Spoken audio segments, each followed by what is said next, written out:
तो दोस्तों फाइनली यहाँ पे जियो की तरफ से हम इंडियंस को गौरवान्वित होने का एक बेहद ही अहम मौका दिया है यहाँ पे रिलायंस जियो इंडस्ट्री ने।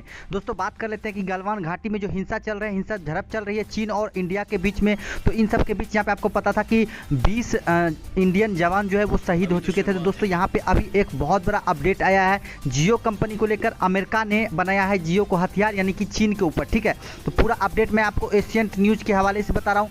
दोस्तों यहाँ पे मुकेश अंबानी की जियो को चीन के खिलाफ अमेरिका ने बनाया हथियार, ट्रंप के दाएं हाथ ने जमकर की तारीफ। तो पूरा क्या अपडेट है दोस्तों, मैं वो आपको बता रहा हूँ। बहुत ही अहम अपडेट है, आपको जानना बेहद ही जरूरी है दोस्तों। तो वीडियो को लाइक कर देना। और दोस्तों क्या आप लोग जियो कंपनी का सिम कार्ड यूज़ करते हो या नहीं करते हो, ये भी कमेंट बॉक्स में कमेंट कर देना, क्योंकि जियो कंपनी जो है बहुत बड़ी बिग इंडस्ट्री बन चुकी है टेलीकॉम जगत में दोस्तों। इसके ऊपर पूरा अपडेट और भी आगे मैं बता रहा हूँ, तो दोस्तों वीडियो को कंटिन्यू कीजिए। तो यहाँ पे एशिया के सबसे अमीर बिजनेसमैन और अब दुनिया के 9वें सबसे अमीर शख्स बन चुके रिलायंस इंडस्ट्री के चेयरमैन मुकेश अंबानी की कंपनी रिलायंस जियो की अमेरिका के secretary of state Mike Pompeo, ठीक है। तो माइक पोम्पियो ने जमकर प्रशंसा की है। तो दोस्तों आप देख सकते हैं, तो माइक पोम्पियो ने जमकर प्रशंसा की है। उन्होंने रिलायंस इंडस्ट्री को क्वीन टेलको कहा है। माइक पोम्पियो अमेरिका राष्ट्रपति डोनाल्ड ट्रंप के दाहिने हाथ माने जाते हैं। जी हाँ दोस्तों, अमेरिका सरकार की नीतियां तय करने में पोम्पियो की प्रमुख भूमिका है। जियो को लेकर पोम्पियो के बयान को बेहद खास बताया जाता है। इसे अमेरिका और चीन के बीच चल रहे ट्रेड वॉर के संदर्भ में खास तौर पर देखा जा रहा है। पोम्पियो के बयान से साफ जाहिर है कि अमेरिका चीन की टेलीकॉम कंपनी हुवेई के दुनिया में बढ़ते प्रभाव को कम करना चाहती है। तो अब दोस्तों बात कर लेते हैं कि हुवेई जो है वो चीन की बेहद ही प्रमुख टेलीकॉम कंपनी है, जो कि वर्ल्ड में बहुत ही ज़्यादा मायने रखती है और 5G टेक्नोलॉजी में काफ़ी आगे है, ठीक है।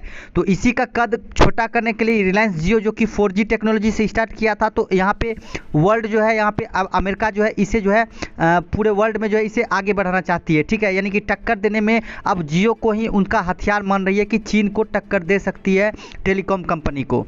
तो और भी अपडेट बता देते हैं कि पोम्पियो के बयान में साफ जाहिर है कि अमेरिका चीन की टेलीकॉम कंपनी हुवेई के दुनिया में बढ़ते प्रभाव को कम करना चाहता है।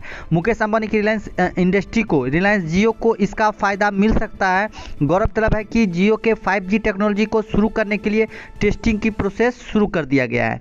तो यहाँ पे आप देख सकते हैं दोस्तों एक अपडेट में, जियो दुनिया की सबसे बड़ी कंपनी है, यानी कि जियो दुनिया की ऐसी कंपनी जिसमें नहीं लगा है कोई चीनी सामान। जी हाँ दोस्तों, ये भी एक अहम अपडेट है कि अंबानी जी जो है ये चीन का कोई भी प्रोडक्ट जो है इन रिलायंस जियो में नहीं इन्वेस्ट किए हैं, नहीं लगाए हैं। हुवेई को टक्कर दे सकती है जियो। अमेरिकी चीनी टेलीकॉम कंपनी हुवेई की दुनिया में बढ़ते प्रभाव को कम करना चाहता है अमेरिका। ऐसे समय में पोम्पियो का यह बयान काफ़ी मायने रखता है। मुकेश अंबानी को इसका काफ़ी फ़ायदा मिल सकता है। भारत के साथ ही जियो की पहुंच ग्लोबल मार्केट में हो सकती है। उल्लेखनीय है कि कोरोना महामारी के संकट भरे समय में जियो में सबसे ज़्यादा निवेश हुआ है। तो दोस्तों यहाँ पे दुनिया भर के बड़े निवेशकों ने जियो में 1.68 करोड़ रुपये का निवेश किया है। रिलायंस इंडस्ट्री ने तय लक्ष्य से भी अपने पहले ही कर्ज मुक्त हो चुकी है, यानी कि अब रिलायंस जियो के ऊपर कोई भी कर्ज नहीं बचा है।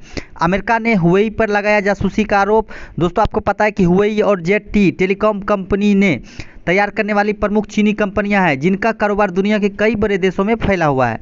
पिछले कुछ दिनों में हुवेई पर जासूसी करने का आरोप लगाया है। अमेरिका ने उन्हें ब्लैक लिस्ट भी कर दिया था। अमेरिका ने भारत से भी कहा है कि वह 5G ट्रायल से इस कंपनी को दूर रखे। तो अब बात कर लेते हैं कि भारत के लिए अहम है पोम्पियो का बयान। अभी लद्दाख और चीन, ठीक है, लद्दाख में चीन और भारत के सैनिकों के बीच हुई हिंसक झड़प के बाद देश में चीन के खिलाफ गुस्सा भड़का हुआ है। चीनी सामानों का बहिष्कार हो रहा है और भारत सरकार चीन से हुए कई अहम व्यापारिक और निर्माण समझौते को भी रद्द कर रही है, ठीक है। ऐसे समय में पोम्पियो का जियो को लेकर आया बयान काफ़ी मायने रखता है। पोम्पियो के बयान में बढ़ा जियो का कद। पोम्पियो का बयान आने के बाद जियो का कद बढ़ा है। इससे भारत की सबसे बड़ी टेलीकॉम कंपनी तो माना ही जा रहा है। यह दुनिया की बड़ी टेलीकॉम कंपनियों नोकिया, हुवेई, क्वालकॉम, वेरिजॉन और AT&T की लीग में शामिल हो गई है। जियो में नहीं होता चीनी कंपोनेंट का इस्तेमाल। जी हाँ दोस्तों, जियो के इंटरनल मटेरियल में, ठीक है, मुकेश अंबानी का कहना है कि रिलायंस जियो चीन से कुछ भी नहीं लेता है। मोबाइल और स्मार्टफोन के बिजनेस में भारत ही नहीं दुनिया के तमाम बड़े देशों को चीन से सामान लेना पड़ता है।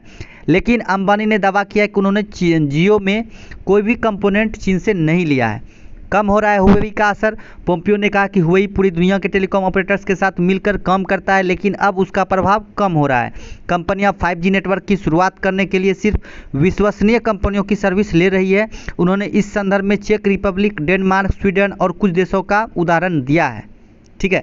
डोनाल्ड ट्रंप से मुलाकात में कही ये बात। मुकेश अंबानी ने जब अमेरिकी राष्ट्रपति डोनाल्ड ट्रंप से मुलाकात की थी तो उन्होंने जियो में 5G नेटवर्क के बारे में सवाल किया था। मुकेश अंबानी ने तब ट्रंप से कहा था कि इस दिशा में काम हो रहा है। साथ ही उन्होंने यह भी कहा था कि रिलायंस जियो दुनिया की पहली ऐसी कंपनी है जिसमें चीनी कंपोनेंट का इस्तेमाल नहीं हुआ है। इन देशों में भी चीनी कंपनियों को दूर किया जा रहा है। रिलायंस जियो के चीनी कंपनियों को दूर तो रखा ही है, लेकिन दुनिया के कुछ और देशों ने अपने 5G प्रोजेक्ट से चीनी कंपनियों को दूर रखा है। इसमें दोस्तों सबसे अहम है जापान, ताइवान। ठीक है, जापान देख सकते हैं, ताइवान है, ऑस्ट्रेलिया है, ब्रिटेन है, अमेरिका है। तो इन बड़े बड़े देशों ने भी जो है चीनी कंपनी को दूर रखा है। दोस्तों आपको ये अपडेट कैसा लगा प्लीज़ कमेंट बॉक्स में कमेंट करना।